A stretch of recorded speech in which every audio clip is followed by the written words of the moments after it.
Thank you, Mr. Chair. Secretary Noem, you claim that you are going after the worst of the worst. If you were doing that, I would really be cheering you on, but this simply isn't the case. That's false.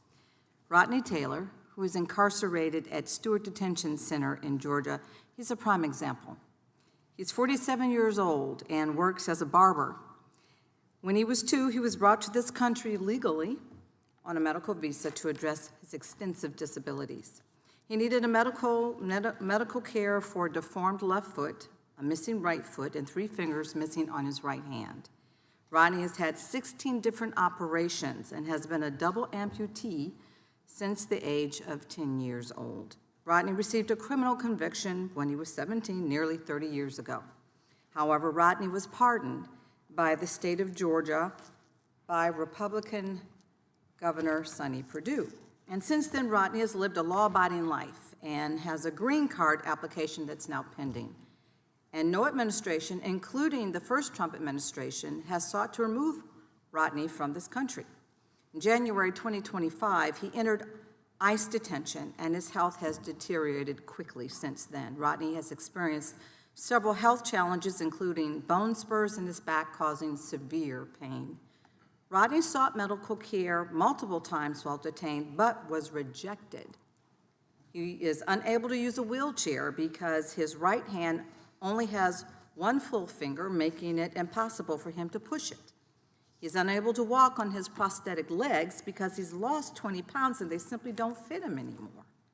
On top of this, he's at the mercy of other detainees just to get food, since he can't get himself to and from the cafeteria. Rodney's disabilities make it nearly impossible for him to shower. He went 6 days without showering because the detention center lacked the appropriate medical equipment. When he finally got a shower stool, he found moldy showers covered in feces and bodily fluids just yesterday. He was threatened with disciplinary action if he tries to use that shower stool. Rodney must crawl through that muck and squalor of feces and bodily fluids to enter and exit the shower. This is despicable. It's inhumane torture that no person should have to endure. And today, we have Rodney's wife, Mildred Donis Taylor, and her daughters, please stand, who are United States citizens.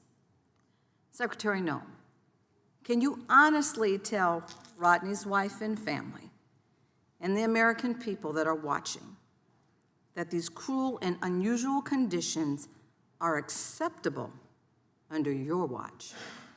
I'm not familiar with this case, and I will certainly look into it and ensure that this center where Rodney is at is held to the same standards as all of our federal detention standards, which are the highest in the nation, overwhelmingly in comparison to other detaining facilities at the local or state level. The other thing that I would say, I'm reclaiming my time, is that at any point, Rodney did you just hear me what I described? an opportunity to leave that detention center. Did you just hear what I described? He has to crawl through mold and feces and bodily fluids just to take a shower. He can't even get medical care. Every one of our absolute detainees, lunacy, and you know it. every one of our detainees gets medical care within 12 hours of being there. Reclaiming my time. Ranking Member Jayapal, myself, and 20 of my colleagues, we wrote to you about Rodney's treatment more than 2 weeks ago. Yes or no, have you actually read the letter? No, I have not heard of this case, so I will see what what that letter is. I have the letter right here.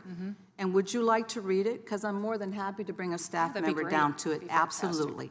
Thank you, I appreciate that. I will look into the case. So then, if you're going to look into the case, can you tell us how long it'll be before we actually get a response from you? Maybe 2 weeks? No, I'll get you a response. Because get the information. we deserve an answer, and Rodney's family definitely deserves an answer, because this is inhumane treatment. And this leads me to believe that there are so many other detainees that are being treated exactly the same way, and this is despicable. Secretary, will you promise his wife and this committee and the American people that you will review, you've said that, but I want you to make a formal promise that you will review Rodney's case and provide a thorough response on whether it's in the public interest to keep him in these conditions and we'd like to know within the next 2 weeks. Are you telling me within the next 2 weeks? Absolutely. I will review this case and Good. get a response back Good. to you I will be and to following up Rodney's with family. you as much as it possibly takes. I do want you to know, Rodney Mr. is Chairman, not the if I may worst say, of the worst. I reclaim my time. Rodney's not the worst of the worst. This is truly a miscarriage of justice, and I yield back. Gentlelady yields back.